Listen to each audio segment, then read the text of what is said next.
ఓం శ్రీ గణేశాయ నమః. శ్రీమాత్రే నమః. శివాయ గురవే నమః. శ్రీకృష్ణ పరబ్రహ్మణే నమః. శ్రీరామాయ నమః. ఆపదాం అపహర్తారం దాతారం సర్వసంపదాం లోకాభిరామం శ్రీరామం భూయో భూయో నమామ్యహం. శ్రీ గురుభ్యో నమః. ప్రియ భగవద్బంధువులారా, ముందుగా మోహనవాణి ఛానల్ ద్వారా ఈ వీడియోని వీక్షిస్తూ ఉన్నటువంటి భక్తామ తల్లులకు తండ్రులకు ముందుగా నా యొక్క సాధువాదాలు. ఈ రోజున రావణాసురుడి యొక్క పట్టమహిషి నిత్య సుమంగళి అయినటువంటి మండోదరి గురించి 4 మాటలు మాట్లాడుకుందాం. మయాసురుడు అనేటువంటి వాడు ఒక రాక్షసుడు ఉన్నాడు. ఇతడు రాక్షసులకు శిల్పి. ఇతనే పాండవుల కోసం మయసభ నిర్మించినటువంటి వాడు. శిల్పకళలో ఆరితేరినవాడు అన్నమాట. అదే దేవతలకు కూడా ఒక శిల్పి ఉన్నాడు. ఆయన పేరు విశ్వకర్మ. ఈ మయుడికి మయబ్రహ్మ అని పేరుంది. బ్రహ్మ అని ఎందుకంటారు? బ్రహ్మ చేసే పని సృష్టించటం. ఇతను కూడా చిత్ర విచిత్రమైనటువంటి నిర్మాణాలని సృష్టిస్తాడు కాబట్టి మయబ్రహ్మ అని పేరు. ఆయన భార్య పేరు హేమ.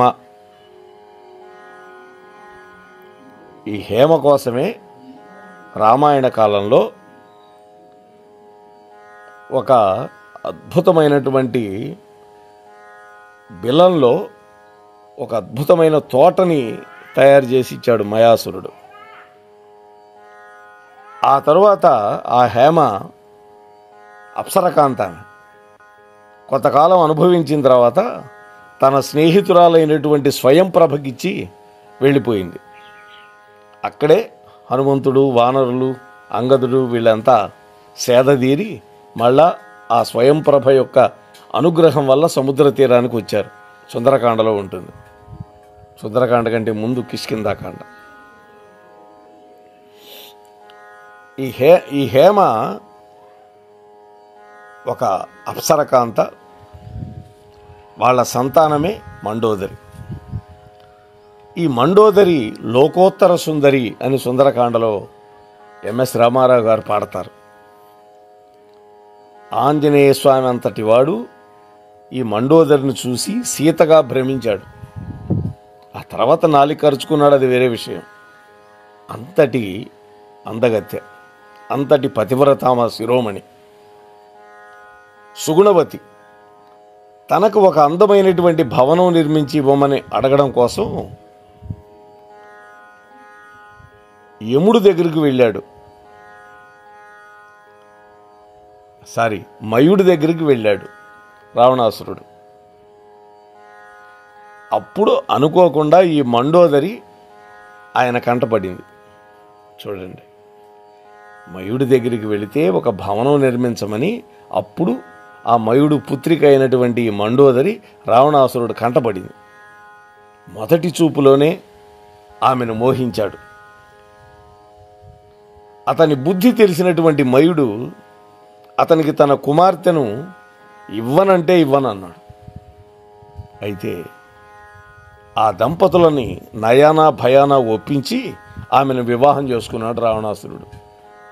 వాడు ఎవరినైనా ముందు నయానా అడుగుతాడు, ఒప్పుకోకపోతే భయపెడతాడు. రాక్షసుడు లక్షణం కదా అది.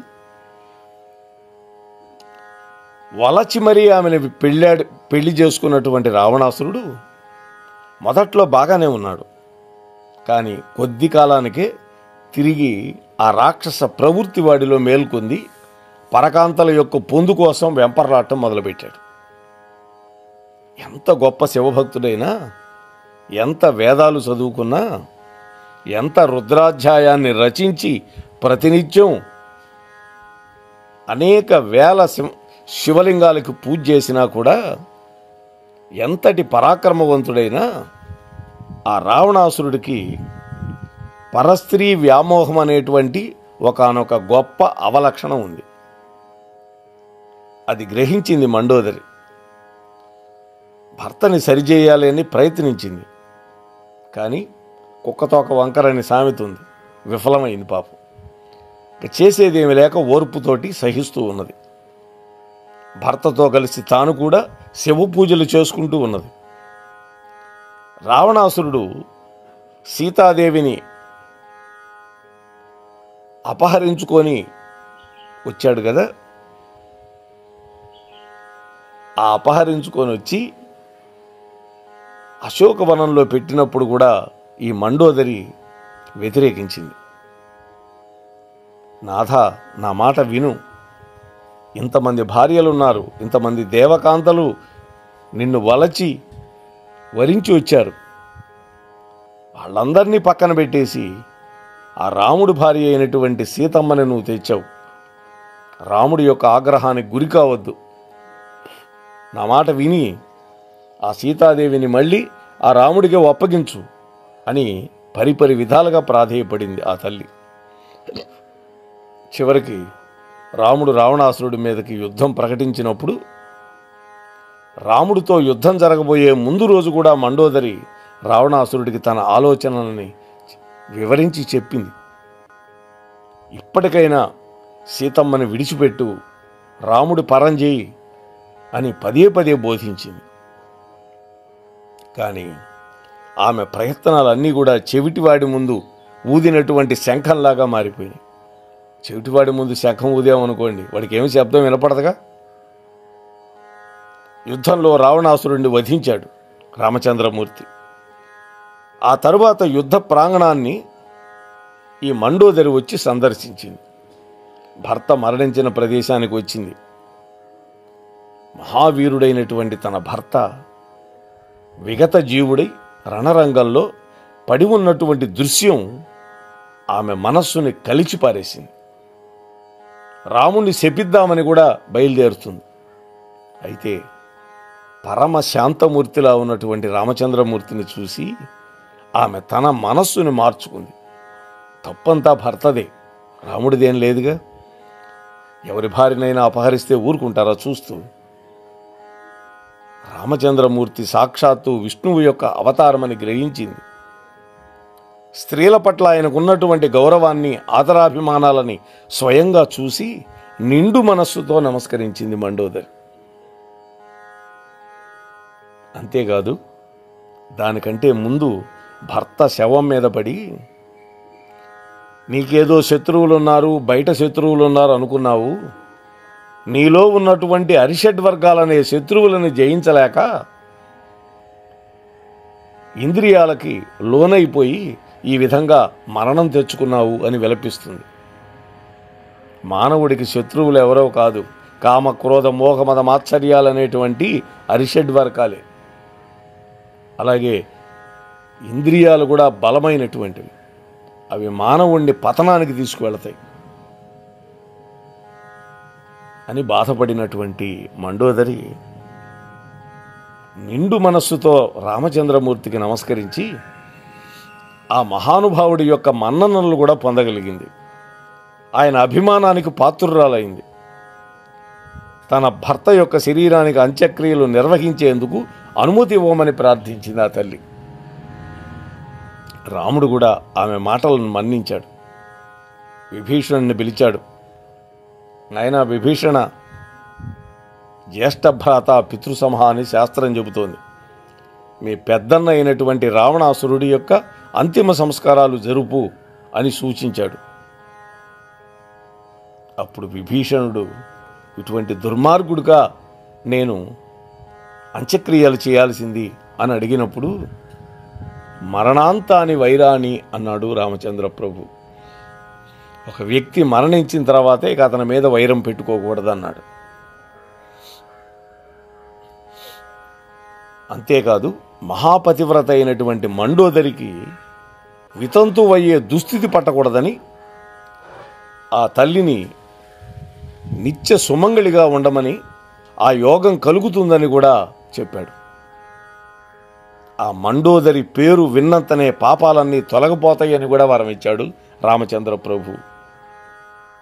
ఇక్కడ మనం గ్రహించాల్సినటువంటి నీతి ఏంటంటే, భర్త చెడ్డవాడిని కుంగిపోతూ కూర్చోకూడదు.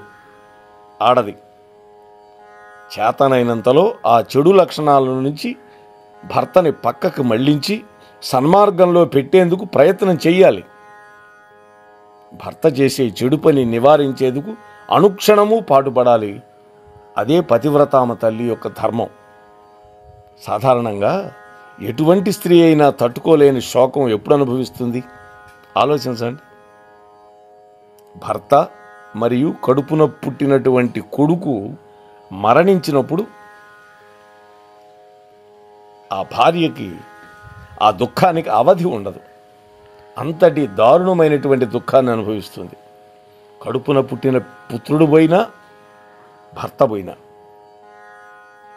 మండోదరి మహాపతివ్రత. మయబ్రహ్మ, హేమ అనేటువంటి అప్సరకాంతల యొక్క కుమార్తె. 10 తలలు ఉన్నటువంటి రావణాసురుడి యొక్క పట్టమహిషి. 3 లోకాలను జయించినటువంటి వాడు రావణాసురుడు. ఇంత గొప్పతనం ఉంది ఆమెకి. రావణుడి యొక్క వక్షస్థలాన్ని చీల్చుకొని, గుండెను ఛేదించుకొని, రామ బాణం బలంగా భూమిలోనికి దిగి అక్కడ నీళ్లలో శుద్ధి తిరిగి రామచంద్రమూర్తి యొక్క అక్షయ తూణీరంలోకి ప్రవేశిస్తే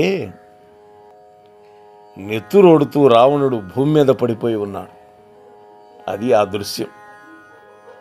అలా ఉన్న సందర్భంలో గద్దలు, రాబందులు పైన ఎగురుతూ ఉన్నాయి. దేవతలందరూ జయ జయధ్వానాలు చేస్తూ ఉన్నారు. ఎందుకని? పరమ కంటకుడైనటువంటి రావణాసురుడు మరణం వల్ల వాళ్ళకి సంతోషం. ఆ సమయంలో మండోదరికి కబురు చేసి పల్లకి పంపి పిలిపించారు.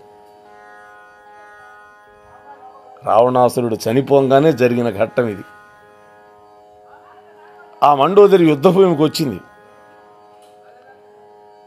రావణుడి యొక్క శరీరానికి కొద్ది దూరంలోనే ఒక చెట్టు కింద రామలక్ష్మణులు, పక్కన విభీషణుడు నిలబడి ఉన్నారు. సాధారణంగా ఆ పరిస్థితుల్లో ఉన్న ఏ స్త్రీ అయినా వెంటనే రాముడు ఎక్కడా అని అడుగుతుంది కదా, లేదా తన భర్తను చంపేశాడన్న కోపంతో రాముణ్ణి నింద చేస్తూ విరుచుకుపడుతుంది కదా. అనుకుంటున్నారు అంతా అక్కడ ఆకాశంలో ఉన్న దేవతలు కూడా. కానీ మండోదరి ఎంత ధర్మాత్మురాలంటే పల్లకి దిగి రావణాసురుడి దగ్గరికి వెళ్ళి ఏడుస్తూ, వీళ్ళందరికీ అమాయకత్వంతో తెలియని విషయం ఒక్కటి ఉంది రావణ. రాముడు నిన్ను చంపాడని వీళ్ళంతా అనుకుంటున్నారు. కానీ నీ భార్యను కాబట్టి నాకు తెలుసు, నిన్ను చంపింది ఈ రామచంద్రుడు కాదు, నీ ఇంద్రియాలే నిన్ను చంపినాయి.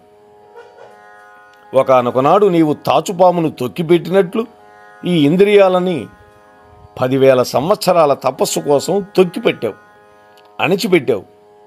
నువ్వు బలవంతంగా వాటిని తపస్సు కోసం తొక్కిపెట్టావు.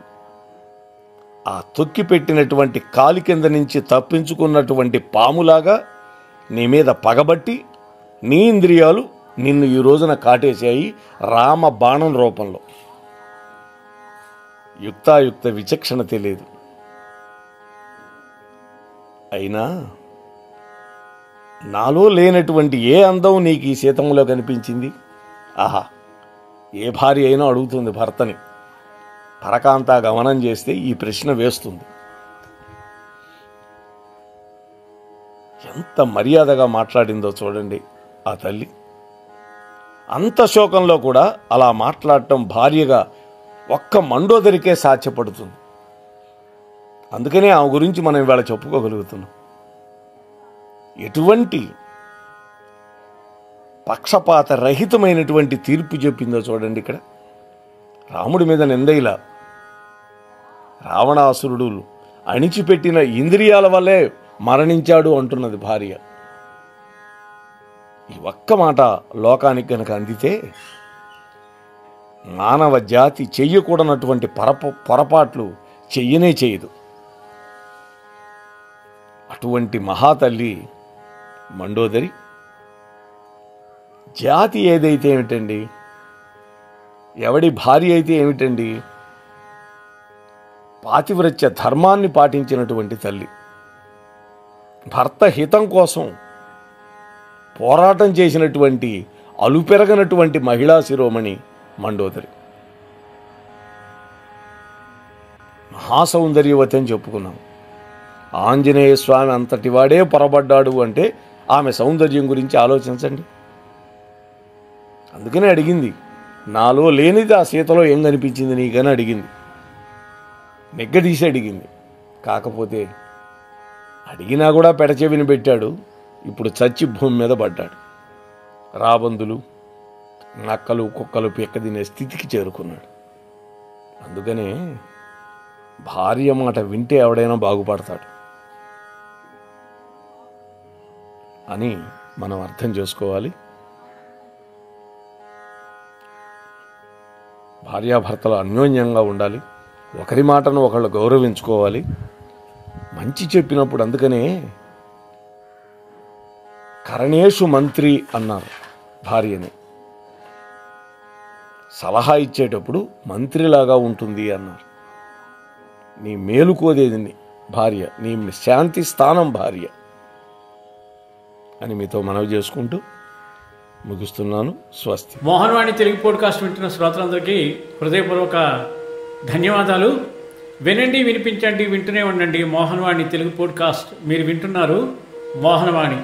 మా కార్యక్రమాలు మీకు నచ్చితే ఇప్పటివరకు మా ఛానల్కి సబ్స్క్రైబ్ చేసుకోకపోతే వెంటనే ఈ క్షణమే సబ్స్క్రైబ్ చేసుకుని ఆ పక్కనుండే బెల్ బటన్ని మ్రోగించి అందరికీ షేర్ చేసి మీ విలువైన కామెంట్ను కూడా చేసి మమ్మల్ని ప్రోత్సహిస్తారని కోరుతున్నాను.